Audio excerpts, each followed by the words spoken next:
बंदी छोड़ सतगुरु रामपाल जी भगवान जी की जय हो। बंदी छोड़ के लौट कौनी और की। सत्साई भाई जी, दासी अपने बारे में कुछ बताना चाहती है। दासी की मम्मी का आज फोन आया। दासी से पूछे तो सब बढ़िया। दासी ने कहा सब ठीक ठाक है, अच्छा है। बोले तुम्हारे पति कहाँ? कलियुगी पति को पूछा। दासी ने बोला यहाँ नहीं, कहीं बाहर गए होंगे, बात कराओ। फिर दासी से बात करने लगी और सब पूछने लगी घर की पूजा पाठ के बारे में। तो दासी बताने लगी कि हाँ सब हो रहा है। फिर बोली तुम जा रही थी कहीं? नहीं। मैंने कही ना, क्यों नहीं गई? मैंने मना कर दिया। फिर दासी ने उनसे कहा कि 2028 तक की सब पूजा पाठ है, उसके बाद सब खत्म हो जाएगा। बस एक ही पूजा रहेगी, एक ही भगवान रहेगा। इतने में फिर वो नाराज होने लगी। कहने लगी तुम्हारा मैं ये सुनते आ रहा 2024 में होगा, 2025 में होगा, अभी तक कुछ हुआ? तुम सबकी अम्मा बन रही हो, सबको तुम्हें पता है, तुम विधाता हो सबकी, तुम भगवान की बहन हो, तो तुम्हें सब पता है। फिर दासी कुछ बोली नहीं, चुपचाप सुनती रही। पहले तो अपना घर का ही सुधार लो। इतने अच्छे तुम्हारे भगवान, इतनी अच्छी तुम्हारी पूजा, इतना अच्छा तुम्हारा भक्ति है, तो अपने घर को क्यों नहीं बदल रही? अपने बच्चों को, अपनी सास को, अपने पति को बदल लो। वो तो अभी तक नहीं बदले, दुनिया बदलने चली हो। किसी ने सुरसुरी दे दी ना पुलिस को, हथकड़ी डाल के ले जाएगी तुम्हें और देशद्रोही का तुम पे मुकदमा दर्ज कर देगी। तुम भगवानों की बुराई करती हो, तो हमने काम बुराई कहाँ कर रहा? जो सच्चाई है वही बता रहा। बोले हाँ पता है, तुम कितनी सच की अम्मा बन रही हो और सच्चाई बोल रही हो। दुनिया में निकलो तब पता चले विज्ञान कितना आगे बढ़ गया है। घर में घुसी रहती, बस एक ही चीज दिमाग में घुसी रही है, ये पूजा करनी है, ये भगवान का ये नियम करना, ये करना। बस करो पूजा, मना नहीं करते, पर इस तरह से थोड़ी, जिस तरह से तो तुम पागल हो रही हो। दासी की बहन है और वो कह रही थी इनको शॉट लगवाओ, इनकी दिमाग खराब हो गया है। 4 शॉट लगेंगे आगरा में, इनका दिमाग फ्रेश हो जाएगा, सब बकवास इनकी निकल जाएगी दिमाग से। बस इसी तरह से बहुत उल्टा मतलब बहुत डांट रही थी। जैसे मीरा की मम्मी मीरा को नहीं डांट रही थी, इसी तरह से हमको भी चिल्ला रही थी। तुम्हारे घर में मेहमान आ रहे, अच्छा लगेगा तुम्हारे घर में तो वहां से जाओ। हमारे घर की बहू हो और हमारे साथ ऐसा करे, कोई आ जाए और वो चली जाए तो कितना बुरा लगेगा? तुम बताओ। तुम आओ, हमारी बहू जाए तो हमें बिल्कुल बुरा नहीं लगेगा। अगर तुम्हारी बहू भक्ति कर रही है, भक्ति में उसकी कोई बाधा बने और वो वहां से जाना चाहे तो चली जाए, बिल्कुल बुरा नहीं लगेगा। हमें क्यों बुरा लगेगा? उसके अपने नियम है, हमारे भी अपने नियम है। कहती जब देखो तो तुम्हारे नियम नियम बढ़ेगा। शादी में वैसे तुमने तमाशा बनाया था। समाज भी, हमारा भी कोई समाज है हम लोगों का, यानी कि ससुराल वाले और मायके वालों की एक राह, सबकी एक बात होती है। जो हमारे पति है, पीठ पीछे तो मम्मी को बहुत गाली देंगे, उल्टा सीधे बोलेंगे, उनसे बात करेंगे तो हमारे खिलाफ भड़का देते हैं। तो फिर वो दोनों एक हो जाती हैं, दासी रहती है अकेली। तो कहते तुम्हारे कर्म दे देख के तुम्हारे घर वाले तुमसे सब दूर होते जा रहे, तुम्हारे बच्चे भी तुम्हारे खिलाफ, तुम्हारा पति सास सब खिलाफ है। दासी का जब भक्ति कर, अभी तो भक्ति करने लगे, अभी तो नाम है, जब भक्ति नहीं करते थे तब भी तो ये लोग हमारे खिलाफ ही थे। फिर इसी तरह चिल्लाती रही। कहती जाना तो हमें भी बता देना, किस विमान में बैठ के जाओगे, हम भी देख लेंगे, हमें भी तसल्ली हो जाएगी हाँ हमारी लड़की विमान में बैठ करके गई गई है। बहनें कह रही थी हाँ हम भी एक वीडियो बना लेंगे और देख लेंगे।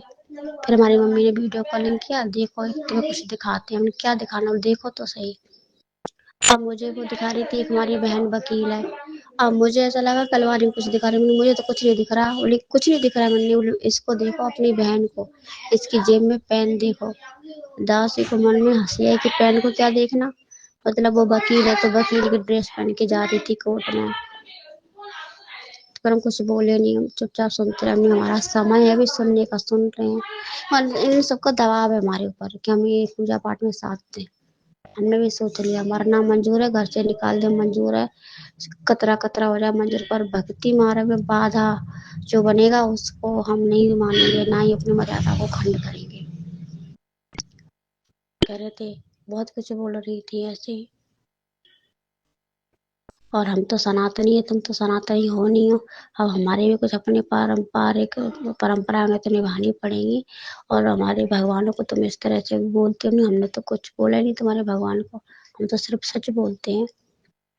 मन में सोचा पता है सनातनी असली सनातनी कौन है, तुम हो या हम। हमने हाँ हाँ करते रहे, क्योंकि गुरु जी की बात याद थी ना, हम नहीं किसी से लड़ना रे, तुम सुनियो संत जान गर्व नहीं करना है।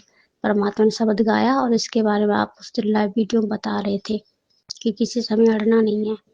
कोई कह रहा है तो कहने दो, सुन लो, कोई बात नहीं, हमारा भी कभी समय आएगा। बस इसी तरह से मतलब वो बोल रही थी। सत साहिब जयबंदी छोड़ के लौट पर नहीं हार के। सच्चाई बहन जी, गुरुजी कहते हैं ना कि बच्चों, ये समय तुम्हारी अग्नि परीक्षा का समय है। तो ये हम सत्सेवकों की अग्नि परीक्षा का समय चल रहा है बहन जी। यहाँ माता पिता सास ससुर रिश्तेदार भाई बंधु भाभी ननद देवर सब हमारे खिलाफ होंगे, सब हमारे खिलाफ होंगे। और ऐसे समय में ही भगवान अपने भगत की परीक्षा लेता है। चारों तरफ से भगत को परमात्मा बिल्कुल प्रेशर में डाल देता है, चेक करने के लिए। कई बार क्या होता है, परमात्मा भी भगत की परीक्षा लेने के लिए थोड़ी बहुत आपत्तियां डाल देता है, लेकिन अपने भगत के इर्द गिर्द रहता है। जैसे लोहार लोहे की कोई कीमती वस्तु बनाने के लिए कितना उसको आग में तपाता है, और उसके बाद चोट भी मारता है, और बार बार मारता है, बार बार उसको गर्म करता है। तो इसी प्रकार बहन जी, ये युगों युगों का जो मैल हमारे अंदर जमा है ना, अब गुरु चेक करता है कि मेरे भगत का मेरे ऊपर कितना विश्वास है, कितनी दृढ़ता है। कच्चापन है, या देखा देखी में भक्ति कर रहा है, या थोड़ी बहुत चोट लगते ही कोई आपत्ति आते ही छोड़ छाड़ के भाग जाएगा। तो भगवान भी चेक करेगा हर प्रकार से भगत को तपा के। परमात्मा कहते हैं, जलाऊं भी तपाऊं भी और चिमटे से खाल उतारूं, फिर भी जो ले नाम हमारा उसको पार उतारूं।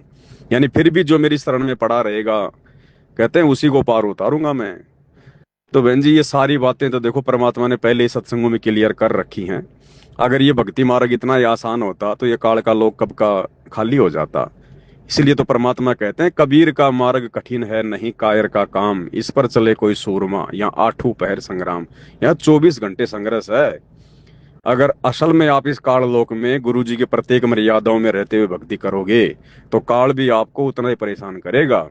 इस काल के लोक में जिस भगत का मोक्ष होना होगा, परमात्मा उसको ज्यादा सुखी नहीं होने देगा। उसको कभी न कभी कहीं न कहीं से कोई न कोई दुखी करता रहेगा, कोई न कोई प्रेशर डालता रहेगा, टॉर्चर करता रहेगा। तभी तो भगत को भगवान याद आएगा, बार बार दुखी होगा, परेशान होगा, थोड़ा मायूस होगा, उदास होगा। तो ये सांसारिक रिश्ते नाते बहन जी, परमात्मा ने इनकी असलियत हमें बता दी। सबसे पहले तो गुरुदेव ने अपने परिवार से बता दी कि देखो बेटो, मेरे खुद के बेटा बेटी मेरी पत्नी आज तक मेरे नहीं हुए, मेरे भाई बंधु रिश्तेदार मेरे नहीं हो पाए, तो नालायको तुम्हारे रिश्तेदार तुम्हारे कहाँ से हो जाएंगे। दूसरी बात बहन जी, हमारी सबसे ज्यादा जो आस्था होती है हमारे बाल बच्चों में, रिश्तेदारों में, माता पिता में, इन्हीं में होती है। तो परमात्मा हमें इनसे दूर करना चाहते हैं, इसलिए परमात्मा धीरे धीरे इनसे दूरियां बढ़वा रहे हैं इस प्रकार की घटनाओं के माध्यम से, ताकि हमें रिश्तों की असलियत का पता चले कि हमारे असली रिश्तेदार यहाँ नहीं है, हमारे असली रिश्तेदार सतलोक में हैं। हमारे असली पति पत्नी माता पिता भाई बंधु सास ससुर जो भी हैं, वो सब सतलोक में हैं। क्योंकि वहां भी तो सेम सृष्टि है, ऐसे ही गांव नगर रिश्ते नाते सब वहां भी ऐसे ही हैं। काल ने वहां की एक टू कॉपी करके हमें यहाँ पे फंसा रखा है। तो हमारे असली गांव नगर असली सुख असली रिश्तेदार तो सतलोक में है, सतलोक में। इसलिए परमात्मा हमारे ये जो नकली रिश्ते नाते हैं, नकली आस्थाएं हैं, परमात्मा इनसे हमारा विश्वास उठाएगा, हमें इनसे दूर करेगा। इसलिए भगवान भी अपने भगत के ऊपर जानबूझ के थोड़ी बहुत समस्या प्रॉब्लम देता है, लेकिन भगत का विश्वास टूटने नहीं देता परमात्मा। लोहार लोहे को इतना ज्यादा भी गर्म नहीं करता कि उसका पानी बन जाए, इतना ही करेगा कि चोट मार के इसकी कोई चीज बना दूं। तो गुरु अपने भगत को अगर अपनी तरफ से अगर परीक्षा के लिए कोई समस्या देगा, थोड़ी बहुत कोई अगर कठिनाइयां देगा, तो उतनी देगा कि भगत आसानी से उसको पार कर ले। कहते हैं ना कि भाई शिष्य कुंभ है गुरु कुम्हार, घड़ काटे खोट, अंदर हाथ राख के ऊपर मारे चोट। तो गुरु अंदर से हमें सहारा भी देगा, हिम्मत भी देगा। अगर गुरु परीक्षा लेगा और गुरु अगर सहारा ना दे, तो उस परीक्षा में कौन पास हो सकता है, कौन पार कर लेगा। तो गुरु जब परीक्षा लेगा तो गुरु सारा भी पूरा देगा। तो बहन जी ये तो थोड़े बहुत दिनों की बात है, ज्यादा समय की बात वैसे भी नहीं है। परमात्मा आने वाले हैं और साल 2 साल मान लो ज्यादा से ज्यादा। और ये हमारी अग्नि परीक्षा चल रही है, लास्ट का समय है। वो सांप सीढ़ी का खेल नहीं आता, पहले खेला करते थे सांप सीढ़ी का। जब वो सांप 99 वाली सीढ़ी के ऊपर चढ़ जाता था, 99 वाली सीढ़ी पे चढ़ जाता था, फिर वहां से उसको नीचे गिरना पड़ता था। फिर दूसरी बार उसको लेके जाते खेलते खेलते 99 वाली सीढ़ी पे, फिर वहां से नीचे गिर जाता। तो आप और हम सभी सत्सेवक भाई बहन 99 वाली सीढ़ी पे हैं। अब यहाँ से हमें काल गिराने का प्रयास करेगा, हर प्रकार से हमें तोड़ने का, डराने का, लोक लाज में डाल के, रिश्तेदारियों से दबाव बनवा के, मर्यादा तोड़वा के। पति खिलाफ हो जाएगा, पत्नी खिलाफ हो जाएंगी, माँ बाप खिलाफ हो जाएंगे, सास ससुर खिलाफ हो जाएंगे, हैं हमें डराएंगे धमकाएंगे, पंचायतें करेंगे, रिश्तेदारों को बुलाएंगे, बोल तुझे तेरा घर चाहिए या बाबा रामपाल चाहिए, हैं फलाना दिखना, तुझे खाने को कुछ नहीं देंगे, निकल जा आज ही घर से। तो बहन जी अगर हम अपने गुरु के ऊपर विश्वास कर रहे हैं, गुरु के ऊपर आश्रित हैं, गुरु को सब कुछ मान रहे हैं, तो ऐसी अगर नौबत आ भी जाए, पहली बात तो देखो हमने बहुत हद तक सहन करना है। वो गालियां दे रहे हैं, गालियां भी खाओ। हल्का फुल्का मार पिटाई कर रहे हैं, मार पिटाई भी खाओ, क्योंकि परमात्मा कहते हैं तुमसे पहले बच्चों ध्रुव ने, प्रहलाद ने, मीराबाई ने और खुद परमात्मा ने 650 साल पहले आके कितनी पिटाई खाई। तो इस प्रकार से हमने सहन करना है। और जब लास्ट ऐसा कोई नौबत आ जाए कि भाई अब तो हद से बाहर हो रहा है, तो उस समय फिर परमात्मा का नाम लेके मीराबाई की तरह अपना, फिर आगे परमात्मा रास्ता निकालेगा। बाकी ऐसी स्थिति तो कोई हजारों में से एक आध बहन की आएगी। बाकी तो क्योंकि वर्तमान में ये बहन जी मुक्ति मार्ग है, मोक्ष मार्ग है, प्राइम टाइम है।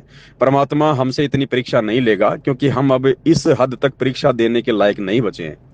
परमात्मा ने जो भी बलिदान लेने थे, जो भी कुर्बानियां लेनी थी, अब आज से पहले वो ले ली भगवान ने। तामर ध्वज, मोर ध्वज, सेऊ, शम्मन, अब्राहिम सुल्तान, मंसूर, शेख फरीद, ये कौन है? आप और हम ही तो हैं। आप और हमारे में से तो वो आत्मा है जो आज से पहले ऐसी कठिन कठिन कुर्बानियां दे चुकी हैं। अब मालिक को पता था इस कलयुग की पिछली पीढ़ी में काल इनको इतना नीचे कुचल चुका होगा, ये ऐसी कुर्बानियां देने के योग्य नहीं होंगे, इसलिए परमात्मा ने पहले ही ले ली और आज हमारे से सहज में भक्ति करवा रहे हैं। अब ये छोटी मोटी समस्या तो देखो बहन जी इस काल के लोक में बनी रहेंगी, और ये जरूरी भी है ये छोटी मोटी समस्या आना। वरना था बहन जी जरा सा सुख होते ही गुरु जी कहते हैं सबसे पहले इंसान भगवान बोलता है, ये बहुत भयंकर रोग है। चाहे कितना ज्ञान समझ लो, कितना कुछ कर लो, अगर जरा सा अगर ठीक ठाक सा सुख हो गया ना, सबसे पहले परमात्मा से धीरे धीरे आस्था और श्रद्धा हटने लगती है, फिर बकवाद मन में आती है।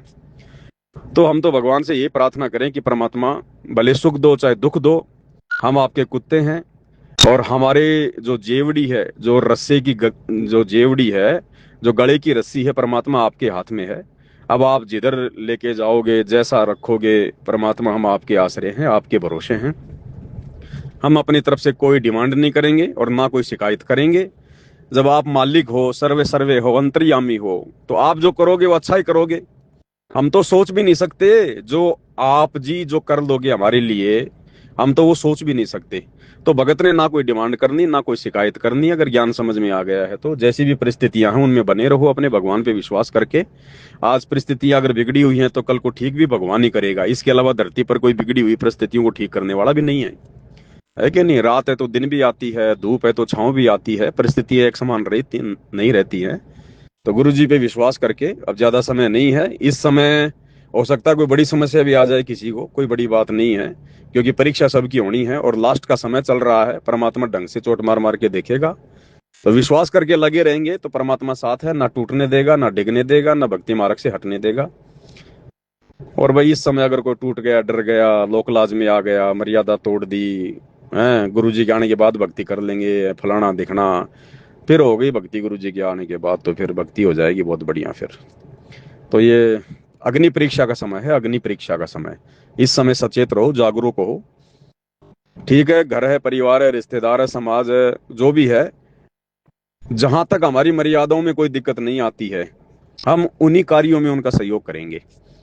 अगर उनका कोई ऐसा आदेश है, कोई ऐसा कार्य है, चाहे ससुराल का हो, चाहे पीहर का हो, पति का हो या पत्नी का हो, अगर हमारी मर्यादाओं पे कोई दिक्कत आनी होगी तो हम बिल्कुल साफ साफ मना करेंगे, चाहे घर में रखे ना रखे, जो मर्जी।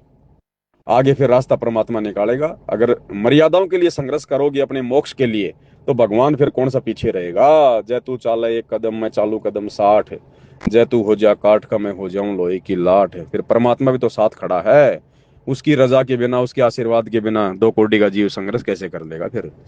तो संघर्ष करने की हिम्मत भी परमात्मा ही देता है बहन जी। सत साहे।